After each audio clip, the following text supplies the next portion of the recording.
7. Stoic mindset shifts that outlast every struggle.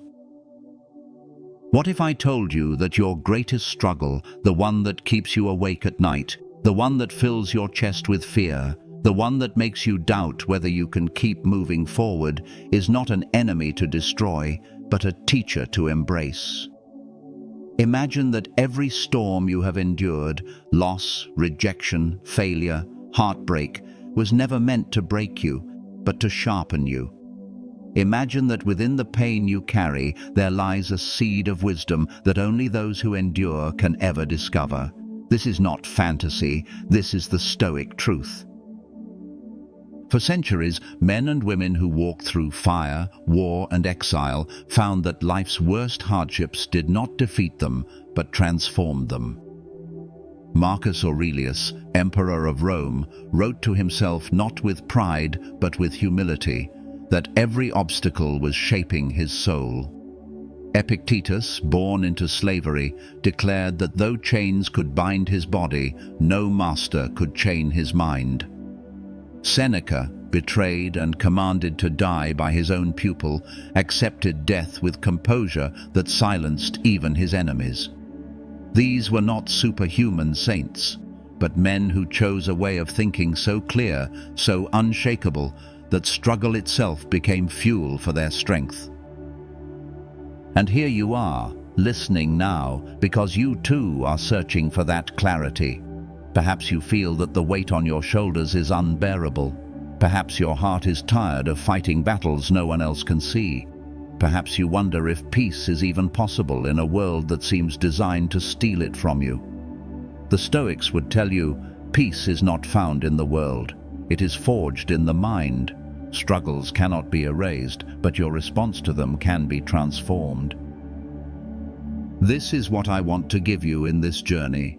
Not vague inspiration, but practical wisdom you can live today. 7 mindset shifts drawn from the deepest lessons of Stoic philosophy, tested by emperors, slaves, warriors, and ordinary men and women across history. 7 ways of thinking that do not deny struggle, but outlast it. These shifts are not meant to make your life easier. They are meant to make you unbreakable. Think of the mind like a fortress. Most people build their walls out of comfort and luck, and when storms arrive, those walls crumble. The Stoic builds their walls out of truth and discipline. They do not pray for storms to pass. They prepare to stand firm while others fall. That is why Marcus Aurelius could say, "You have power over your mind, not outside events. Realize this, and you will find strength." That is why Epictetus could laugh at the misfortunes that would crush others, reminding himself that no one can steal his freedom without his consent. So, as you listen, do not merely nod and agree. Ask yourself, how will I apply this today? When my plans collapse, when my loved ones misunderstand me, when life throws another test in my path, how will I respond? These mindset shifts are not ancient relics, they are weapons, and they are yours to wield if you are willing to sharpen them. I promise you this, if you walk with me through these 7 shifts, you will begin to see your struggles differently. You will stop asking, "Why me?" and start asking, "How can this make me stronger?" You will stop running from pain and start using it as a compass. You will stop being a victim of chance and start becoming the master of your response. So take a deep breath. Leave behind for a moment the noise, the distractions, the endless weight of worries. Imagine yourself seated in a quiet room, the voices of the Stoics whispering across centuries, and you listening with a heart ready to change. We will walk together, step by step, through the 7 shifts. Each one will demand honesty, each one will require courage, and each one, if embraced, will leave you stronger than the struggle you face. Let us begin. When Epictetus was born, he entered the world as property, not as a free man. A slave in the Roman Empire, his body belonged to another. his movements dictated by command, his life subject to the whims of a master who could dispose of him as easily as he might cast aside a broken tool. Yet history records him as one of the freest men to have ever lived. Why? Because Epictetus discovered a truth that cannot be chained. While another can seize your possessions, your reputation, even your health, no one can ever seize your reasoned choice, your mind, your will, your response. This is the first great Stoic shift, to separate what is within your control from what is not, and to focus only on the first. The Stoics called it the dichotomy of control, and it is as liberating today as it was 2,000 years ago.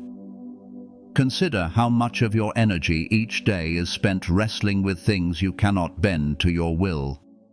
The opinions of strangers on the internet, the gossip of co-workers, the outcome of markets, the weather, the traffic, the choices of others.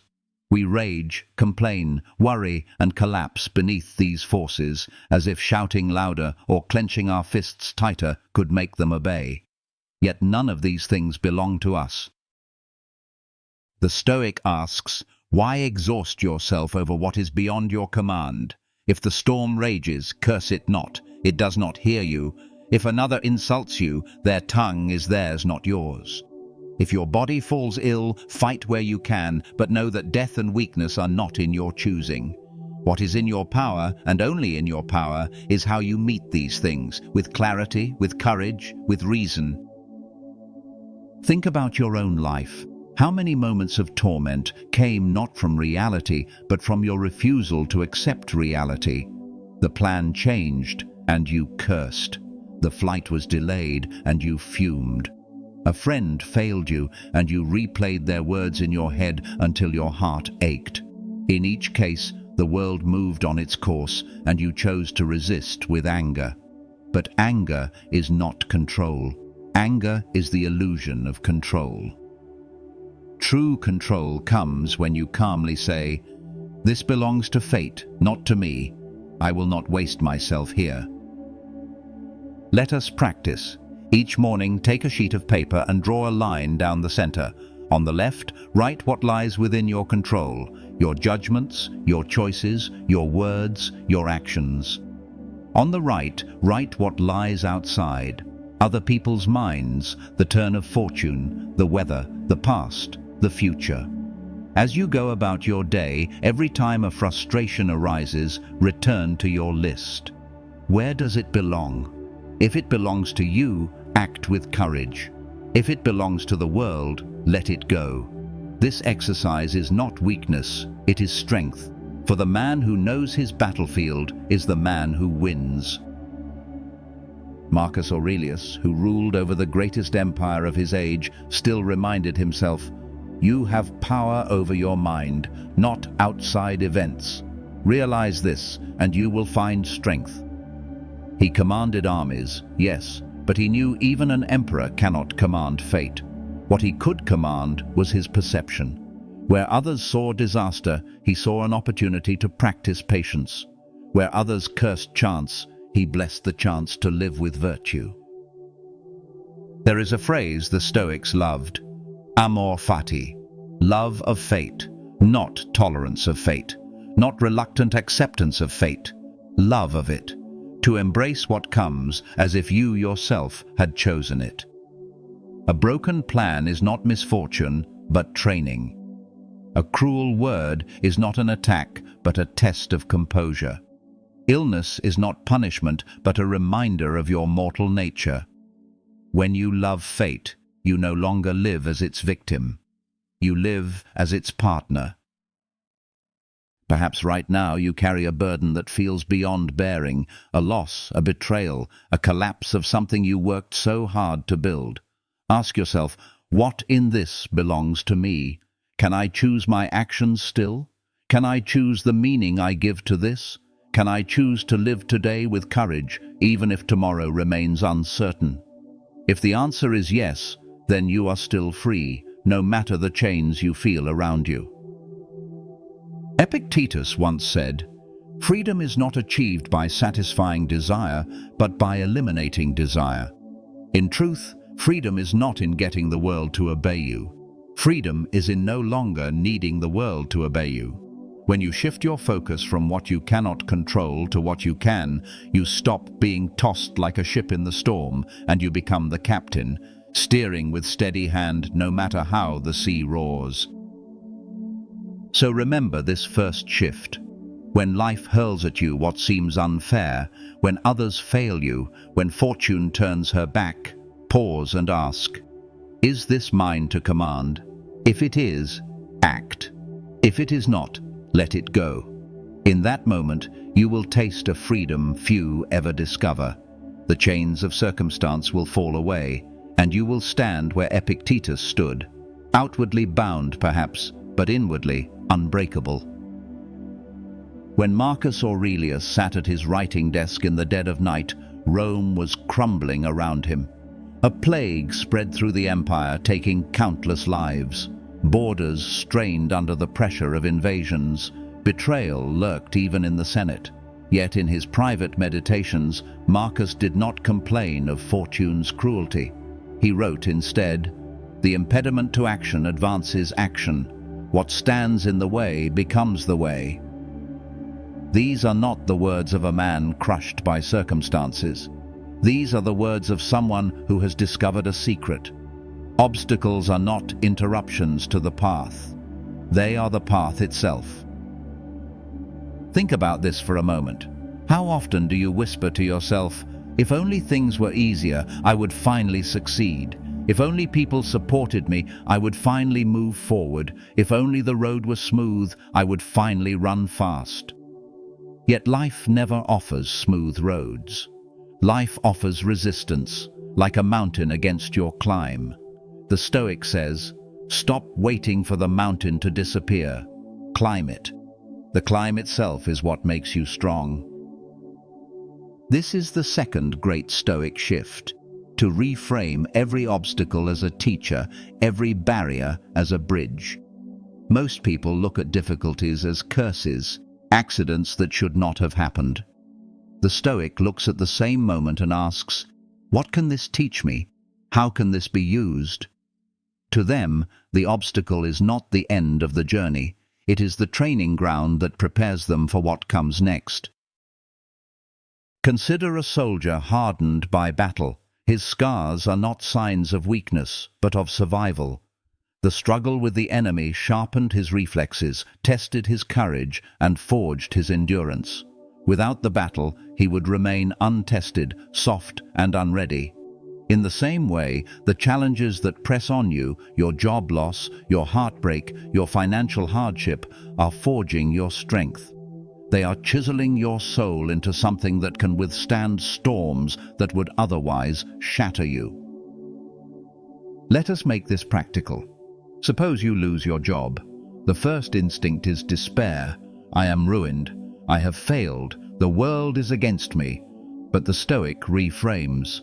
This is not an end. This is the beginning of reinvention. This is training in resilience, in creativity, in courage. The world has stripped me of a title, but not of my capacity to act. Many who have been pushed out of one path later found the freedom to walk a greater one. The obstacle that felt like death became the way to life. Or consider betrayal by a friend. The wound is sharp, but beneath it lies a lesson, in the frailty of trust, in the importance of discernment, in the strength it takes to forgive. Without betrayal, you would never learn patience, never refine your ability to see beyond the masks people wear. The pain is the tuition for wisdom. To practice this shift, whenever a struggle strikes, ask yourself one question. If this were training, what is it training me for? Is the delay training you in patience? Is the insult training you in composure? Is the illness training you in acceptance? Seen this way, life becomes a school, and obstacles are no longer enemies, but instructors. Marcus Aurelius, who endured both war and plague, believed that nature itself designs obstacles as part of our growth. Just as the blacksmith tempers iron in fire, life tempers the soul in struggle. Without fire, the iron remains brittle. Without trials, the human being remains fragile. It is easy to nod at this idea when life is calm. The test comes in the moment of pain. When the obstacle feels overwhelming, the Stoic summons the discipline to say, "This too is the way." Not because they enjoy suffering, but because they recognize that nothing of value is born without resistance. The seed must break before it sprouts. The muscle must tear before it grows. The soul must endure hardship before it matures. Ask yourself now, what obstacle sits before you? What problem has planted itself like a stone in your path? Instead of cursing it, look at it with new eyes. This stone is not here to stop you. It is here to step on, step, and rise higher. Epictetus told his students that when difficulties arrive, we must respond as athletes respond to heavier weights. Another weight has been added, but I will grow stronger still. The obstacle that others dread becomes the gift you embrace. So remember this second shift. When the road closes, do not sit and weep. Search for the hidden opening. When you are struck down, rise with new strength. When you are tested, know you are being prepared, for the obstacle is never only an obstacle. The obstacle is the way. Seneca once asked his students to sleep on the floor, to eat the coarsest bread, to wear rough clothing, and to whisper to themselves, "Is this what I feared?" Why would one of the wealthiest and most powerful men of Rome willingly lower himself to the conditions of poverty? Because he knew a truth most of us refuse to face. Desire is the true master, and unless we train it, we remain its slaves. This is the third great Stoic shift. Do not train only your skills, your craft, or your intellect. Train your desires, for if your desires rule you, then no matter what victories you win, you will never be free. Look around. How many people exhaust themselves chasing things that bring no peace? A larger house, and once gained, an even larger one. Applause from others, and once earned, a hunger for louder applause. Wealth piled upon wealth, only to live in greater fear of losing it. Desire is a fire. Feed it, and it grows wilder. Starve it, and it cools into light. The Stoics understood this clearly. Epictetus reminded his students, "Wealth consists not in having great possessions, but in having few wants." It is not wrong to enjoy life's blessings, but it is poison to be ruled by them. The one who cannot be content without riches is poorer than the beggar who sleeps peacefully beneath the stars. Think of your own desires. Which ones drive you silently? The desire for approval, to be liked and admired by every pair of eyes. The desire for comfort, to avoid every hardship and indulge every craving. The desire for distraction, to drown out the silence with constant noise. We tell ourselves these are harmless, but they chain us tighter than any iron. You cannot stand firm in the face of struggle if you are enslaved to things that can vanish tomorrow. Seneca practiced voluntary poverty not because he hated wealth, but because he refused to be its servant. By lowering himself willingly into the state he feared, he robbed it of power over him. Imagine doing the same. Spend a day without the comforts you cling to. Eat simply. Turn off the endless stream of entertainment. Refuse the praise of others. And in that simplicity, whisper to yourself, "I feared this, but it does not destroy me." Suddenly, you are freer than before. Desires extend beyond possessions. They seep into the heart. Think of the desire for revenge. You believe it will bring relief, yet it leaves you chained to the one who wronged you. Think of the desire for constant validation. You believe it will build your worth, yet it makes you fragile, dependent on the shifting winds of opinion. When the Stoics tell us to master desire, they mean to cut away the false promises that make us weak, to uncover the strength of a mind that can stand content with little. Ask yourself, if everything you owned burned to the ground tonight, would you still stand? If every voice of praise turned to silence, would you still act with integrity? If comfort vanished and hardship arrived, would you still walk with dignity? These are not hypothetical questions. Life is certain to test you in this way. Better to prepare now than to be shattered later. Train your desires by practicing restraint, not as punishment, but as freedom. Eat when hungry, not when bored. Speak for truth, not for approval. Possess what you need, but hold it lightly. Practice letting go of one desire each week, and you will discover that life does not become poorer, it becomes richer, for you will taste the sweetness of freedom. Marcus Aurelius wrote, "Very little is needed to make a happy life. It is all within yourself, in your way of thinking." This is the heart of the shift. The world tempts you to believe happiness is elsewhere, in possessions, in recognition, in endless pleasures. But the Stoic knows happiness is here, within the soul, disciplined against desire. So remember this third shift. Do not merely sharpen your skills and polish your craft while leaving your desires wild and untamed. A skilled man enslaved to craving is still a slave. But the one who trains his desires, who loosens their grip, becomes untouchable. For when the storms of life strip away the comforts of the many, he remains calm, having already learned that true wealth is not in what you own, but in what you can live without. Cato the Younger stood against Julius Caesar knowing the cost. He could have surrendered, bent the knee, and lived in comfort. Instead, he chose the harder road, the one aligned with his principles. Even as Caesar's power grew unstoppable, Cato refused to yield his virtue for safety. He would rather die free in character than live enslaved in compromise. His end came by his own hand, but his legacy became immortal. Why? Because he lived by the Stoic conviction that virtue is greater than outcome. This is the fifth Stoic shift, to measure life not by what you achieve or accumulate, but by whether you act with virtue. The world tempts you with results, money, reputation, applause, status.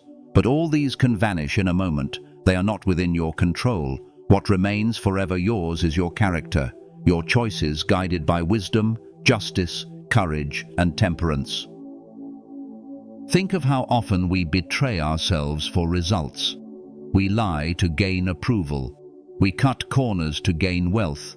We stay silent when justice calls for us to speak because we fear rejection. In chasing outcomes, we trade away the only thing that can never be taken from us, our integrity. The Stoics warned against this trap. They insisted that the true measure of a man is not whether he wins or loses, but whether he stands in virtue through both. Marcus Aurelius reminded himself daily that success and failure are but illusions of fortune. If it is not right, do not do it. If it is not true, do not say it.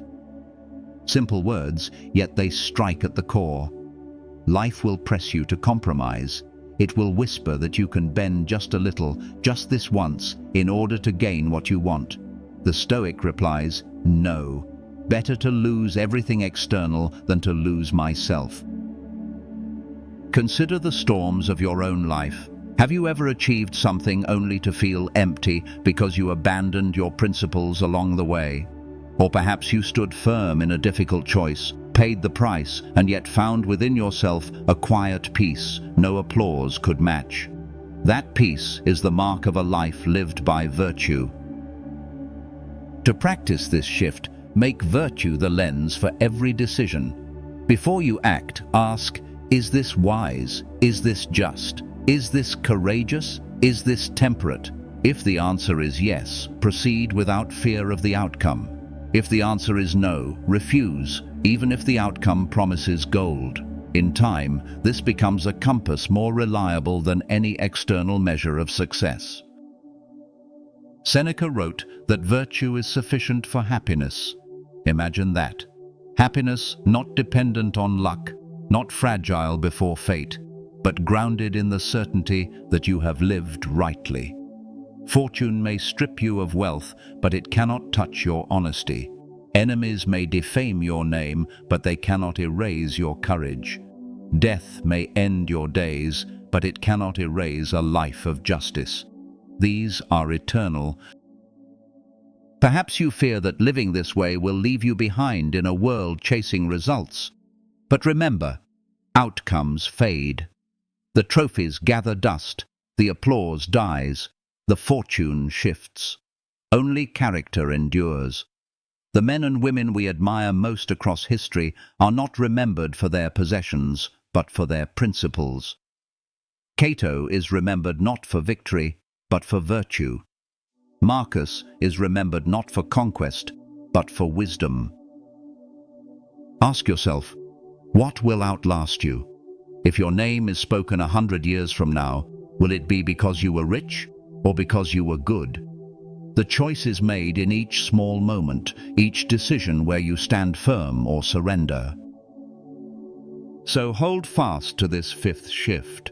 Make virtue your aim and let outcome fall where it may. Success may or may not come. Fortune may or may not smile. But peace will always remain, for you will know that whatever the struggle, whatever the loss, you did not betray yourself. And that is a victory no power can erase. Marcus Aurelius, ruler of the vast Roman Empire, carried within him a truth that humbled even his position. He was not merely an emperor, but a man among men, a citizen of the greater world. In his meditations, he reminded himself, "As Antoninus, my city and country is Rome. As a human being, it is the world." This recognition that we belong not just to our family, our nation, or our tribe, but to the entire human community, is the seventh Stoic shift, to see yourself as a citizen of the world. The Stoics called this idea cosmopolitanism, from cosmos, meaning order or universe, and polis, meaning city. To them, every person is a citizen of the great city of humankind, bound together not by walls or borders, but by reason and shared humanity. This perspective changes everything. For when you see yourself as part of one great family, struggles shrink, selfishness dissolves, and service becomes the highest duty. Most people live as if they are the center of existence. They worry only about their own interests, their own wealth, their own status. This narrow vision magnifies every inconvenience into a tragedy. A small insult becomes unbearable. A personal loss feels like the end of the world. But when you widen your perspective, when you see yourself as part of something larger, you realize how small your troubles are compared to the vastness of the human story. Imagine standing beneath the night sky. The stars stretch endlessly above, a reminder that you are a single point in an infinite order. Does this make you meaningless? No. It makes you precious, for you are part of that order, inseparable from the great whole. Your life matters not because it is isolated, but because it contributes to something greater. How does this shift affect how you live? First, it transforms how you see others. The stranger is no longer a threat, but a brother. The beggar is no longer a nuisance, but kin. Even your enemy in the Stoic vision shares the same nature as you, the same spark of reason, the same mortal condition. Marcus reminded himself, "We were born for cooperation, like feet, like hands, like eyelids, like the rows of the upper and lower teeth. To harm another is to harm yourself, for we are parts of the same body." Second, it transforms how you respond to hardship. When you see your life as part of the whole, your pain is no longer meaningless. Your struggles become contributions to the greater story of humanity. The courage you show, the patience you practice, the kindness you give, these ripple outward, shaping the lives of others you may never meet. To practice this, begin by extending your circle of concern. Do not limit your compassion to those closest to you. Practice seeing every human being as a fellow traveler. Perform one act of kindness each day without expecting recognition. Speak words that uplift not just your friends, but strangers. In time, you will feel your soul expand, freed from the prison of self-centeredness. Epictetus told his students that when you eat, remember others are hungry. When you rejoice, remember others weep. This awareness does not diminish your joy, it deepens it. It reminds you that your life is tied to theirs, that you share in both suffering and triumph. Consider also how this shift changes the meaning of legacy. Most chase fame within their lifetime, applause from their peers, recognition from their city. But the Stoic citizen of the world seeks instead to serve humanity itself, knowing their deeds may outlast them in ways they cannot imagine. Marcus did not write his meditations for glory. He wrote them as reminders to himself, yet centuries later, they guide millions. This is the fruit of living as a citizen of the world. Your actions echo across time. Ask yourself, how do I serve the whole today? Did I act with justice, not just to protect myself, but to uplift others? Did I use my talents to benefit not just my circle, but the greater body of mankind? Did I see the humanity in the stranger, the spark of divinity in the outcast? These are the questions of a Stoic who understands their role in the great city of the world. So remember this seventh shift. You are not alone, nor are you the center. You are a citizen of something vast, something eternal, something greater than yourself. When you embrace this, your struggles lose their sting, for you know they are part of a shared journey. Your life gains weight, not through possessions or titles, but through service and connection. And when you live as a citizen of the world, you embody the Stoic vision of strength joined with compassion, resilience joined with unity, a life not merely endured, but given for the good of all. We have walked through 7 great shifts, each one forged in the fires of struggle, each one a torch carried by the Stoics across the centuries. They are not abstract ideas, but practical weapons, shields for the soul, guides for the storm. Let us gather them now, as one gathers tools for a journey that has no map but demands courage. First, we learned to control what is ours and release what is not. This was Epictetus's secret, the truth that no master could chain. You are free when you stop demanding the world bend to your will and instead rule the only kingdom that is truly yours, your mind, your choices, your responses. Second, we saw that obstacles are not interruptions, but the very road itself. Marcus Aurelius Tertius